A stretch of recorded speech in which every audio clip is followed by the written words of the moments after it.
हरे जौन दिन इतना दिन से हम ना देखनी उ आज दिखावेलू। हरे जब तोहरा भुलाही के रहे, हरे जब तोहरा भुलाही के रहे तब पहले कहे ना भुला गईलू। हेलो दोस्तों, आप सभी को फिर से स्वागत है मेरे न्यू दर्द वाला शायरी वीडियो में। तो चलिए आप सभी को टाइम वेस्ट ना करते हुए हम लेकर चलते हैं न्यू रुला देने वाला दर्द भरी शायरी वीडियो में। तो अगर हमारा शायरी अच्छा लगे तो वीडियो को लाइक और चैनल को सब्सक्राइब, साथ में बेल आइकन दबाना नहीं भूलिएगा ताकि कोई भी मैं नया शायरी डालूं तो आप सभी के पास नोटिफिकेशन जरूर गिरे। तो चलिए फाइनली आप सभी को टाइम वेस्ट ना करते हुए हम लेकर चलते हैं न्यू रुला देने वाला शायरी वीडियो में। रेडी 1 2 सो। अरे करेजा, अरे जा, हरे जौन दिन इतना दिन से हम ना देखनी, अरे वो आज देखावेलू।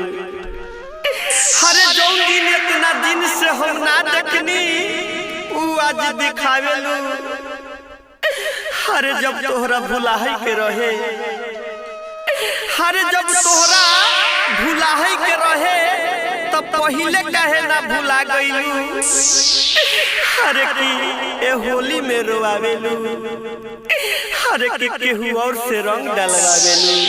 हरे हे करेजा, हरे तू होली में रोआवेलू। हरे हे जा, हरे हे करेजा, हरे हे जा, हरे तू हमें भुला गईलू। अरे करेजा, हरे तू हमें भुला गईलू तो कौनो गम नइखे, लेकिन ए जा, हरे तू जौन दर्द देले बाड़ू, हरे तू जौन दर्द देले बाड़ू उ कौनो मौत से कम नइखे। हरे यही होली में हरे धोखा दे देलू तू, हरे तू धोखा दे देलू। हरे हे करेजा, हरे हरे हे करेजा, तोरा शरम ना आवेला का? हरे हरे रंग गुलाल उड़े सगरो हम तोहर दिहल दाग के धोवतानी। अरे करेजा, हरे रंग गुलाल उड़े सगरो हम तोहर दिहल दाग के धोवतानी। अरे सब केहू तो रंग लगावता, हरे सब केहू रंग लगावता। अरे हम बाल्टीन में रंग घोर के रोवतानी, अरे बाल्टीन में रंग लेके रोवतानी। अरे इतना मौका पर तू धोखा कैसे देलू हो? अरे कितना नीमन तोहरा दोसर यार भतार मिल गई। अरे करेजा। तो हेलो दोस्तों, आप सभी को हमारा शायरी कैसा लगा? हम उम्मीद करते हैं कि अच्छा लगा होगा।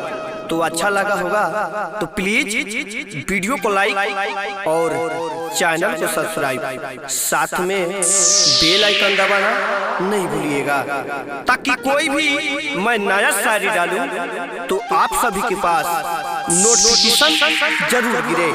तो नेक्स्ट वीडियो के लिए बने रहिए। तब तक के लिए जय हिंद, जय भारत, जय हिंद, जय भारत।